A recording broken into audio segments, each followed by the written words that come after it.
Aduh, kok banyak sekali sih ini anak-anak yang konsumsi narkoba. Lagi nonton apa sih Pak? Kok wajahnya khawatir gitu? Ini loh Bu, lagi nonton berita maraknya remaja yang konsumsi narkoba. Kok ini terus mau jadi apa negeri ini? Iya Pak, kemarin Ibu juga lihat berita di TV. Semalam juga Ibu dapat laporan Pak, kalau di desa sebelah ada warga yang ditangkap polisi karena jadi pengedar dan pemakai narkoba. Ibu jadi takut kalau itu bisa mempengaruhi warga desa kita Pak. Ya Bu, Bapak juga sudah dengar itu. Sebaiknya kita harus segera mencari solusi supaya warga kita tidak terjerumus mengonsumsi narkoba. Apa sebaiknya diadakan penyuluhan di desa kita ya Bu? Iya Pak, kayaknya para warga dan remaja di desa kita harus diikut sertakan penyuluhan deh. Iya Bu, nanti Bapak akan diskusikan dulu dengan pihak puskesmas harus secepatnya supaya cepat terlaksana kegiatan penyuluhan ini. Kira Bapak mau ke puskesmas kapan ya? Ini nanti Ibu coba bilang ke petugas puskesmasnya. Apa sekarang aja ya Bu Bapak ke puskesmasnya? Coba saya bilang ke petugas puskesmasnya apa sekarang bisa apa enggak ya Pak? Pak, ini Ibu udah bilang langsung aja katanya ketemu sama petugas puskesmasnya. Olah ya Bu, ini Bapak langsung ke puskesmasnya ya Bu? Iya Pak, hati-hati ya Pak. Iya.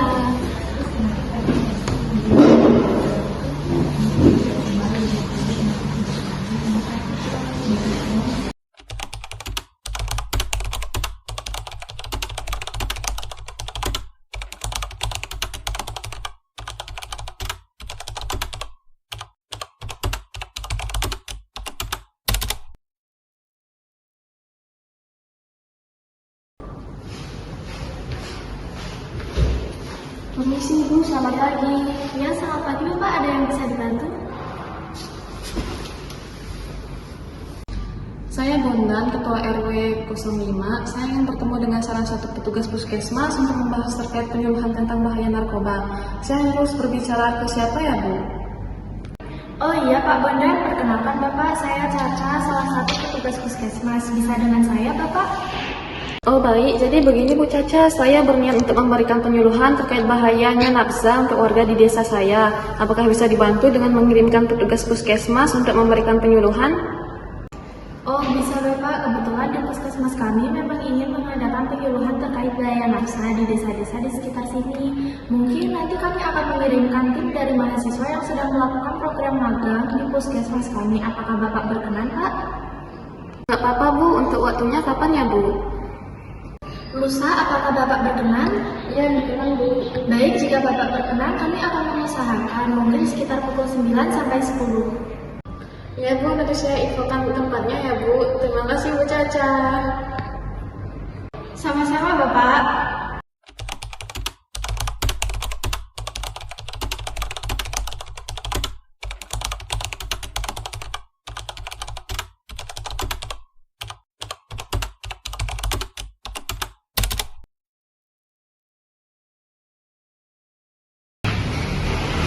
Selamat pagi Bapak, Ibu. Selamat pagi. Bapak Ibu bisa duduk dulu. Terima kasih ya Pak. Assalamualaikum warahmatullahi wabarakatuh.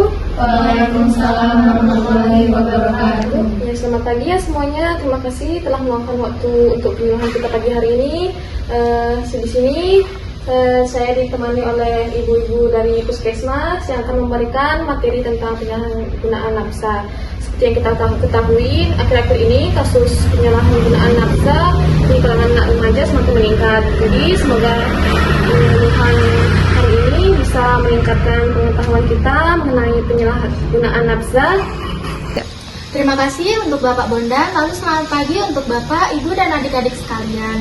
Di sini kami dari puskesmas ingin memberikan penyuluhan terkait dengan bahaya nafsa bagi remaja. Sebelumnya, perkenalkan nama saya sebagai petugas penyuluh dan ini rekan-rekan saya yang membantu saya, mahasiswa dari Unjaya. Ada Kak Salma dan juga Kak Tiara. Sebelum masuk ke materi, apakah ada yang tahu apa itu nafsa? Saya. Nafsa adalah narkotika, psikotropika, dan zat adiktif Ibu. Benar sekali, jadi nafsa merupakan zat yang mempengaruhi kerja otak. dan menimbulkan ketergantungan. Bila disalahgunakan, bisa merusak fisik, mental, bahkan masa depan seseorang. Ada 3 golongan besar nafsa, yaitu yang pertama narkotika, contohnya ganja, morfin, dan juga heroin. Lalu yang kedua ada psikotropika, yaitu seperti ekstasi dan sabu. Yang ketiga ada zat adiktif lainnya, yaitu rokok, alkohol, dan juga lem.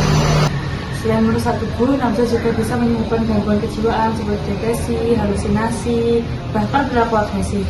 Untuk remaja ini berbahaya sekali karena bisa mempengaruhi prestasi sekolah, hubungan sosial, dan masa depan. Ibu, kenapa sih remaja muda terjerumus ke nafsa?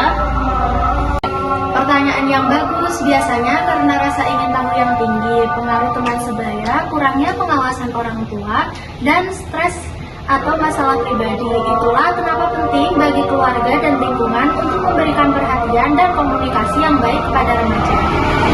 Nah, selain itu juga perlu remaja punya kegiatan positif, misalnya ikut olahraga, karang taruna, kegiatan seni, atau keagamaan. Kalau waktu dan pikiran digunakan untuk hal baik, kesempatan untuk mencoba nafsa akan berkurang. Ibu mau tanya, kalau misalnya ada warga yang sudah mengkonsumsi nafsa, apakah bisa sembuh, Bu? Bisa, asal mau berhenti dan menjalani rehabilitasi. Di puskesmas atau lembaga khusus, pengguna bisa mendapatkan konseling dan terapi agar pulih. Tapi yang paling baik tetap pencegahan sebelum terjadi. Bu, anak saya remaja suka ikut nongkrong sama teman-temannya. Saya takut kalau mereka terpengaruh nggak baik. Gimana cara kita sebagai orang tua mengawasi tanpa membuat anak merasa dikekang? Pertanyaan bagus, Ibu Ani. Orang tua bisa menjadi teman baik bagi anak. Bukan hanya pengawas ya, ajak mereka bicara dari hati ke hati. Tunjukkan kasih sayang dan juga beri contoh yang baik. Dengan komunikasi yang terbuka, anak akan mudah percaya dan tidak mudah terpengaruh lingkungan luar. Saya mau bertanya, Bu. Saya dengar katanya nafsa juga bisa untuk dijadikan untuk pengobatan ya, Bu.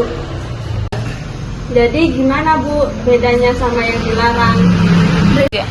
Benar, Bu, beberapa narkotika memang digunakan dalam dunia medis, misalnya morfin untuk mengurangi nyeri berat, tapi penggunaannya harus di bawah pengawasan dokter. Kalau digunakan sembarangan atau sudah termasuk penyalahgunaan dan melanggar hukum.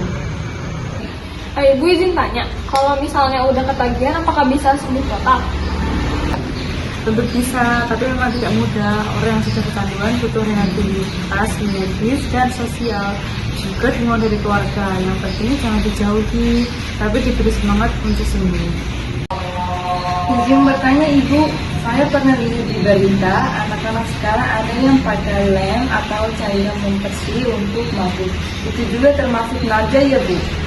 Tanda-tandanya bisa berbeda-beda, Bu, tapi umumnya seperti mata merah dan sayu, berat badan turun drastis, sulit tidur, emosi tidak stabil, menarik diri dari keluarga. Kalau ibu melihat tanda-tanda seperti itu, sebaiknya segera diajak bicara dengan lembut dan laporkan ke pihak yang bisa membantu seperti puskesmas dan BNN terdekat. Bapak dan Ibu, remaja dalam masa pencarian jati diri. Karena itu kita semua harus saling mendukung agar mereka punya lingkungan yang sehat dan positif. Baik Bapak Ibu, kami juga ini membawa poster untuk dibaca ya Bapak Ibu. Nah nanti silakan setelah dibaca, di dalamnya itu ada informasi tentang tanda-tanda penggunaan, cara pencegahan dan juga nomor pelayanan yang bisa dihubungi. Terima kasih ya, Bu. Terima kasih kepada pihak puskesmas dan adik-adik mahasiswa atas penyuluhannya. Semoga ilmu ini bermanfaat kita semua dan bisa menjadi pelindung bagi generasi muda. Mari kita tutup dengan berdoa bersama. Berdoa dimulai.